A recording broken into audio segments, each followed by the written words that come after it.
O igual después, pero Entonces, en el año 87 fui la persona que denunció, tenía 20 años, a la secta de los Niños de Dios. Capaz que muchos se acuerdan de esa secta porque fue muy divulgado mediáticamente, un escándalo mediático. Fue que derivó en el encarcelamiento de más de 100 personas, la restitución de 200 y pico de pibes a sus familias de origen que habían sido cooptadas por la secta y demás.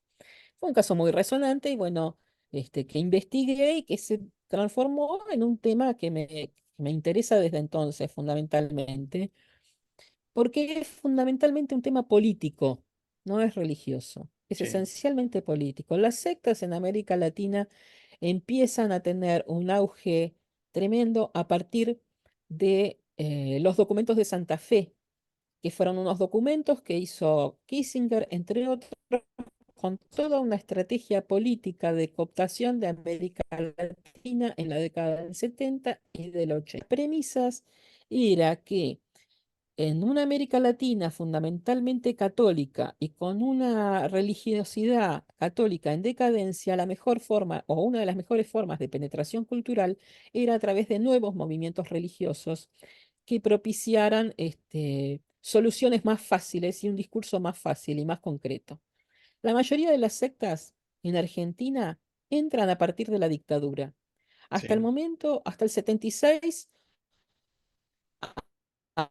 había en el registro de cultos alrededor de 500 cultos diversos registrados, entre los que estaban desde la Escuela Científica Basilio, viste, la de los mediums y demás, muy Sí, antigua, o los mormones o los testigos de Jehová, distintas corrientes dentro de la Iglesia Católica, algunas iglesias bautistas, pentecostales, anglicanas, bueno, sí, religiones y movimientos ya instalados, digamos, legalizados, legitimados y demás. A partir del 76, esa cifra de 500 se multiplica por 10 y en el 83 había casi 6.000 cultos en el registro de ujú, cultos. La mayoría eran iglesias novedosas, a las que llamaremos sectas, porque ni siquiera tenían un fundamento demasiado, una formación demasiado establecida, sí, ni sí. reconocimiento Un fundamento como teológico, iglesia, digamos. ni nada. Sí. Nada, nada. Eran grupos, movimientos así, muchos de los cuales eran los telepredicadores como Pat Robertson, Billy Graham, que tuvieron, Luis Palau en Argentina, La que secta Moon, tuvieron y tienen, claro, hay diversos grupos, ¿no? Hay grupos más minoritarios como la secta Moon, grupos más masivos como los de los telepredicadores, que en Argentina tuvimos al Pastor Jiménez, por ejemplo, con gran auge.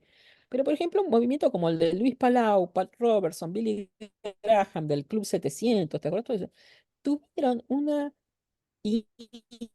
injerencia política absolutamente directa.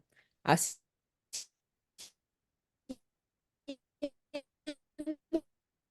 por ejemplo, promoción de los contras militares, planes, el Plan Cóndor y demás, iban estos personajes muy de la mano. Se sí. instalaron en Argentina, como en toda Latinoamérica, con enorme éxito, y tuvieron y tienen en la actualidad una injerencia política directa, siempre relacionados con la extrema derecha. Pero además, lograron lo mismo que logró Milei, porque replican un modus operandi que es muy concreto y es muy simple, que es el sentido de pertenencia, el tener códigos en común, un idioma en común, una forma en común, sentirse parte de un engranaje, que es lo mismo con lo vengo a despertar leones, con toda una terminología y nueva,